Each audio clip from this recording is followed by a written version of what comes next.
Hello, I'm Kimberlie, and welcome to the weekend edition of the Native News Update. It's Friday, May 17th, and many of the stories you hear here can be found at IndianCountryTV.com. And here's the news for the day from the Associated Press and other Native news sources. Well-respected Manitoba Aboriginal leader Elijah Harper passed away May 17th from a heart attack due to complications from diabetes. Harper was raised by his grandparents in Red Sucker Lake and spent much of his childhood on the trap lines. He also attended residential schools and eventually the University of Manitoba. He was the first Treaty Indian to be elected as a provincial politician, and he always encouraged Indigenous leaders to participate in mainstream politics. Harper was born in Red Sucker Lake and became chief of the reserve when he was just 29 years old. He went on to be NDP, MLA, and MP for Manitoba, including sitting briefly in the cabinet of Manitoba Premier Howard Pawley. Harper's most well-known moment, however, was when he stood in the Manitoba legislature in 1990, held up a single eagle feather, and voted no to the Meech Lake Accord. His vote killed Meech Lake and led to him being chosen as the Newsmaker of the Year in 1990. Leaders from 11 tribes in South Dakota to Oklahoma walked out of a meeting with federal officials in Rapid City, South Dakota on May 16th to protest the proposed Keystone XL pipeline.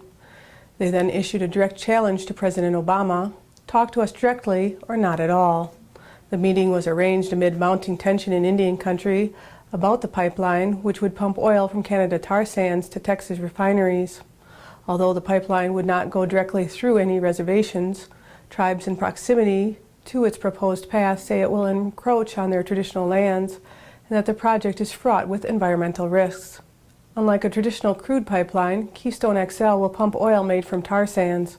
To turn it into a transportable liquid, oil companies add chemicals that groups warn are highly toxic. On May 13th, the Cherokee Nation agreed to partner with Chicago-based PNE Wind USA to develop the largest tribal wind farm in the United States. The Cherokee Nation Tribal Council voted 14-2 to enter into the project that is estimated to generate $16 million over the next 20 years. Development of the 90-turbine wind farm will start immediately on 3,000 acres of the tribe's Chilocco property in Kay County, Oklahoma. The wind farm would provide 153 megawatts of power to the southwest grid region for homes, businesses, and farms. Chilocco was ideal because of its wind resources, and environmental studies show it will not curtail the migratory bird population. The entire Chilocco wind farm will encompass 6,000 acres, with 4 other tribes jointly overseeing 45 turbines on their 3,000-acre half.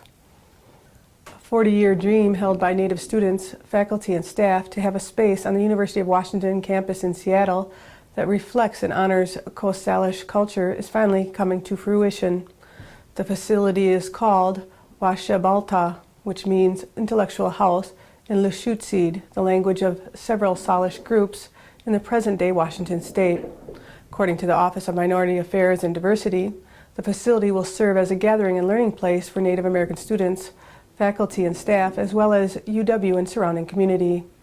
Sheila Edwards Lang, Vice President of the Office of Minority Affairs and Diversity and Vice Provost for Diversity, said the vision of the facility was not only to make Native people more visible on campus, but also to symbolize their history and culture, as the facility would also pay tribute to the Coast Salish land on which the university now sits.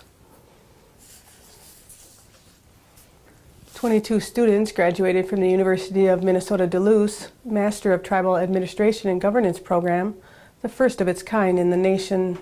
The new graduates come from reservations around the Midwest to study at UMD, which developed the program at the request of area tribes to prepare leaders for the unique management challenges tribes confront.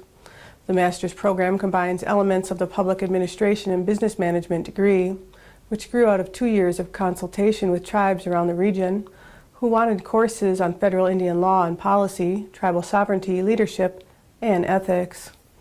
And that's another roundup of news from Indian Country on this edition of the Native News Update. I'd like to thank you for joining me, and have a grand day.